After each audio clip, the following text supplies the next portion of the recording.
दोस्तों, आईएमएफ का डेलीगेशन तो पाकिस्तान में है और कहा यह जा रहा है कि टेक्निकल लेवल की डिस्कशन तो हो गई है और शायद अब पॉलिसी लेवल की डिस्कशन हो गई है। लेकिन जिस चीज़ ने परेशानी बढ़ा दी है कि आईएमएफ बड़ी टफ कंडीशंस रख रहा है पाकिस्तान के ऊपर, और पाकिस्तान के वज़ीर आज़म ने भी ये कह दिया कि आईएमएफ की टोन और टेनर बहुत ख़राब है इस दफ़ा, और उनको पता ये मजाक कर रहे हैं दुनिया के साथ। तकलीफ तो बात यह है कि जो इस वक्त जो आपका टोटल जो बजट है वो तकरीबन 10 ट्रिलियन के रुपीस के करीब होगा, जिसमें से 5.2 ट्रिलियन रुपीस जो है वो आपकी डेट सर्विसिंग में चले जाना। 5.2 ट्रिलियन। अब आप इमेजिन करें, अगर 5.2 ट्रिलियन आपका डेट सर्विसिंग में चले जाना है तो पीछे रह क्या जाना है? पीछे आपके पास कुछ भी नहीं। आपका 54% ऑफ द बजट जो है वो जो जून में आना है वो सारे का सारा आपका डेट सर्विसिंग में चला जाना है, जो भी आपने पैसा इकट्ठा करना है। सो इकोनॉमी जो है वो जो डिफ़ॉल्ट है that is on the cards, जो लग रहा है इस वक्त। एनी हाउ, अब अगर गवर्नमेंट ये कह रही है जनाब के इन्फ्लेशन जो है वो 48 ईयर्स की हाईएस्ट जगह पे है, 27.6%, 27.6% इन्फ्लेशन है पाकिस्तान के अंदर। और अगर आपको मैं मज़े की बात बताऊं कि हुकूमत को ये कहा जा रहा है कि वो जो टैक्स है, आईएमएफ ये कह रहा है कि अगर 17% टैक्स ले रहे तो आप 18% टैक्स कर दें। सो इट मीन्स 1% टैक्स बढ़ाने से हर चीज़ और महंगी होगी। गवर्नमेंट का एस्टीमेट ये था कि वो तकरीबन 1.5 मिलियन नई जॉब्स क्रिएट करेंगे, लेकिन वो कहते हैं कि जो सिचुएशन नज़र आ रही है वो 500,000 भी जॉब्स, यानी कि 5 लाख के करीब भी जॉब्स जो हैं वो क्रिएट नहीं कर सकते।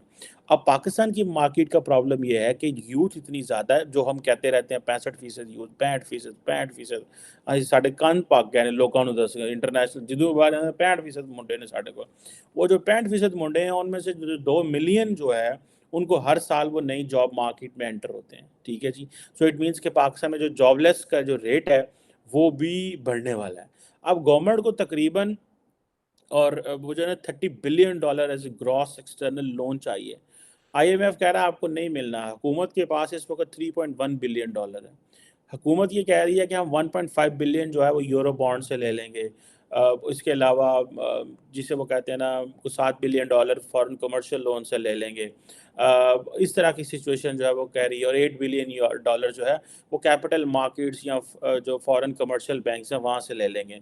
और अब ये जो सवाल है, और $4 बिलियन का वो जो डेट पेमेंट्स हैं उसको री रोल ओवर कर लेंगे, और इस तरह की डेट पेमेंट्स हैं कुछ कुछ रोल ओवर भी कर लेंगे।